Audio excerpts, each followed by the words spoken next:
Dengarkan baik-baik, ini Allah ceritakan dalam Al-Quran. Kalau mau lihat surah Ibrahim, ayat 22. Ini khutbahnya iblis di hari kiamat nanti.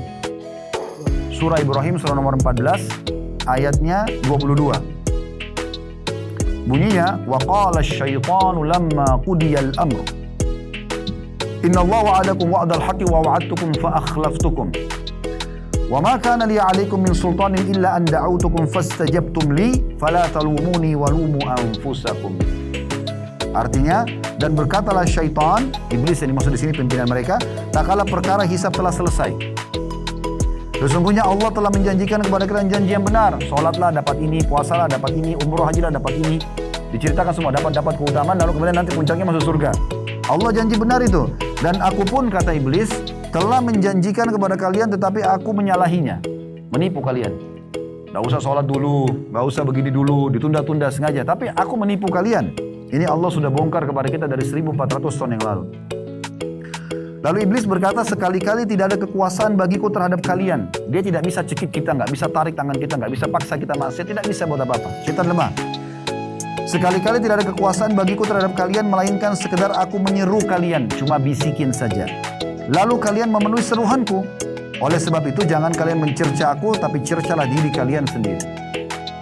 Ini khutbah iblis nanti di neraka. Dalam sebuah hadis sahih Nabi SAW jelaskan itu. Nanti akan keluar sebuah tiang besar di neraka. Iblis diikat lalu dia bicara ini. Dia sampaikan khutbahnya ini. Supaya nanti di neraka tidak lagi orang salahin dia. Oh saya cuma bisikin kok. Salah sendiri kenapa mau ikut. Jadi saya sering gambarkan ibarat syaitan itu teman-teman. Kalau kita lagi naik mobil. Kemudian kita berhenti di lampu merah. Ini perumpamaan saja. Kemudian ada orang yang tawarkan kita produk. Selama kita tidak buka jendela, tidak ngobrol, selesai kan. Tapi kalau kita interaksi ngobrol, ya sudah terjadi interaksi. Jadi kalau syaitan bisikin kita tidak iya kan tidak ada masalah. Dia lemah, dia nggak bisa buat apa-apa. Sekarang antum mau umrah nih kemarin, banyak bisikan syaitan tuh. Nanti aja dulu, tabungan berkurang, nanti ini, nanti itu, bagaimana di sana, macam-macam. Tapi kan bapak ibu tidak paksa, saya mau umrah. Terus dia bisa buat apa? Nggak bisa buat apa-apa. Begitulah syaitan dalam semua aktivitas kita. Mereka tidak bisa buat apa-apa. Ini perlu difahami baik-baik teman-teman sekalian. Dan Allah sudah mengingatkan kita supaya jangan pernah mengikuti bisikan-bisikannya. Perhatikan dalam surah Al-Baqarah 168 sampai 169. Wala tattabi'u khutuwati syaitan. Jangan pernah ikuti langkah-langkah dan bisikan-bisikan syaitan. Innahu lakum aduwwum mubin. Dia musuh nyata buat kalian. Innama ya'murukum bis-su'i wal fahsya'i wa an taqulu 'ala Allahi ma la ta'lamun. Dia selalu menyuruh kalian berbuat perbuatan jahat, perbuatan keji, pelanggaran-pelanggaran dan berkata kepada Allah sesuatu yang tidak sama sekali ya Allah atau tidak punya ilmu untuk itu. Kemudian juga teman-teman sekalian, syaitan itu punya banyak sekali upaya-upaya ya. Tapi yang paling mendasar, dia memanggil pada kesyirikan. Hati-hati dengan kesyirikan ini. Ya. Menduakan Allah Subhanahu Wa Taala. Dan ini yang paling pertama, dia lebih suka bapak ibu berbuat syirik daripada zina. Bahkan syirik lebih cintai daripada tidak sholat. Karena menduakan Allah Subhanahu Wa Taala adalah perbuatan yang tidak diampuni oleh Allah kalau tidak sempat taubat. Dalam surah Nisa Allah mengatakan itu. Inna Allah la yaghfiru an yushraka bihi wa yaghfiru ma duna dzalika liman yasha.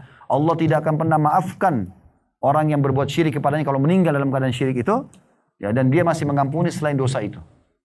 Makanya syaitan ingin kita berbuat syirik, hati-hati. Dalam surah Al-Hasyr ayat 16 Allah sebutkan, kamathali syaitani idh qala lil insani kfur falamma kafara qala inni bari'un minka inni akhafullaha rabbal alamin. Bujukan ya, orang-orang munafik itu seperti bujukan syaitan kata Allah. Dia berkata pada manusia, kafirlah kamu, berbuat dosalah kamu. Maka tak kala manusia melakukan itu, maka dia mengatakan aku berlepas diri kepada darimu dan sesungguhnya aku takut kepada Allah, Rabb semesta alam. Dalam sebuah hadis, ya, hadis qudsi ya, hadis qudsi ini hadis sahih diriwayatkan Imam Muslim. Allah Subhanahu Wa Taala berfirman, wa inni khalaqtu ibadi hunafa'a kullahum. Sesungguhnya aku ciptakan hamba-hambaku semuanya lurus. Ya. Semuanya itu berada di agama yang lurus. Wa innahum atathumus syayatina fajtalathum. Kemudian syaitan-syaitan datang menyelewengkan mereka dari agama mereka. Fajtalathum an dinihim wa harramat alaihim ma ahlaltu lahum. Lalu syaitan coba mengharamkan apa yang sudah aku halalkan untuk mereka.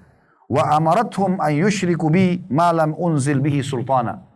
Dan syaitan fokus membuat mereka menyekutukan aku dengan sesuatu, padahal aku tidak pernah menurunkan dalil apapun atas kesyirikan itu. Dan ini yang dia lakukan. Makanya hati-hati teman-teman sekalian, syirik ini menduakan Allah. Bapak Ibu sudah tahu belum? Kalau Abu Jahal sama Abu Lahab itu tahu kalau Ka'bah rumahnya Allah. Udah tahu belum? Abu Jahal sama Abu Lahab itu haji juga loh. Tapi mereka datangkan patung-patung di dekat Ka'bah, ada 360 patung, lalu mereka sembah patung itu. Mereka jadikan sekutunya Allah. Jadi sambil berdoa sama Allah, sambil minta juga sama patung itu. Nah ini mirip dengan orang yang pakai jimat. Minta sama Allah muslim tapi masih pakai jimat. Kenapa yakin sama jimat? Ini sudah azan, kita break sholat. Saya cuma mau sampaikan, ada pernah seseorang datang di majelis salah satu ulama di sini, Syekh Utsaimin rahimahullah. Kemudian temannya bilang, Syekh, ini teman saya ini temannya yang beriman bilang, ini teman saya ini bawa jimat, dia mengaku kebal.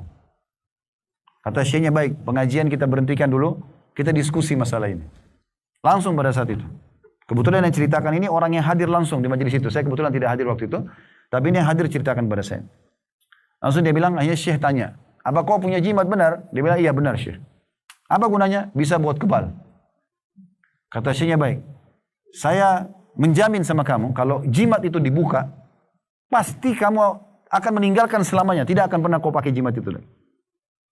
Dia bilang, saya tidak bisa buka, karena ini dilarang. Jadi jimatnya yang biasa kain yang dijahit-jahit itu. Ya. Lalu dikalungkan, taruh di leher, ditaruh di perut, dan seterusnya. Maka kata saya jamin dengan izin Allah, kau tidak akan kena masalah. Tinggal baca bismillah, selesai. Buka coba.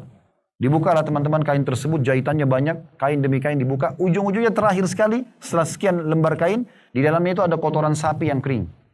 Ternyata itu memang yang disuka oleh syaitan yang diutus oleh jin, oleh para dukun yang mendekati dia. Bau itu yang disuka. Sehingga selama itu ada bisa mendekat syaitan tersebut dan bisa membantu dia. Selain memang dia serahkan tumbal-tumbalnya dan segala macam hal. Dan ini yang terjadi. Akhirnya setelah itu dia taubat kepada Allah Subhanahu wa taala. Ingat sabda Nabi SAW, man 'allaka tamimatan faqad asyrak. Siapa yang menggantungkan jimat apapun maka dia telah berbuat syirik. Ada seorang sahabat dulu pakai gelang warna kuning, Nabi tanya, "Kenapa? Untuk apa kau pakai?" Dia bilang, "Bisa menyelamatkan saya dari mara bahaya ya Rasulullah." Kata Nabi SAW, "Kalau kau mati ada padamu, maka kau tidak akan beruntung selamanya." Artinya kau akan disiksa sama Allah nih. Tidak perlu semua itu. Orang mukmin selalu kembali kepada Tuhannya secara langsung. Dan jangan pernah berbuat syirik kepada Allah SWT. Ingat, benda-benda semua selain daripada Allah makhluk sama kita. Kita sama dengan api, sama dengan batu, sama dengan jin, sama dengan pohon-pohon, sama sebagai makhluk. Cuma beda fungsi dan ciptaan Allah Subhanahu wa taala. Jangan pernah menyembah mereka. Jangan sekutukan mereka dengan Allah Subhanahu wa taala. Banyak orang menipu diri sendiri, mereka melakukan perbuatan ini, mereka panggil-panggil syaitan. Datang ke gua bersemedi, datang ke lautan, mereka panggil-panggil syaitan, penjaga ini, penjaga itu, padahal sebenarnya tidak ada. Bapak Ibu, saya sarankan sebagai penutup dalam kajian kita ini, insya Allah sebentar mungkin kita lanjutkan beberapa poin lagi. Baca surah nomor 77 dan 79 tentang para malaikat. Semua ini yang mengatur pergantian siang malam, pergantian musim, populasi manusia, populasi hewan, tumbuh-tumbuhan, yang mengurus lautan, hutan-hutan, itu para malaikat. Mereka ditugaskan sama Allah SWT. Jin tidak ada sama sekali fungsinya di situ. Jadi nggak usah panggil-panggil penjaga lembah, penjaga ini nggak ada. Allah SWT pemilik dan malaikat ditugaskan oleh Allah SWT untuk itu. Allahu a'lam. Baik, sampai sini bahasan kita insyaAllah. Kita break sholat dulu supaya tetap on time sholatnya. Semua bermanfaat. Subhanakallahumma bihamdika. Asyhadu an la ilaha illa anta astaghfiruka wa atubu ilaik. Assalamualaikum warahmatullahi wabarakatuh.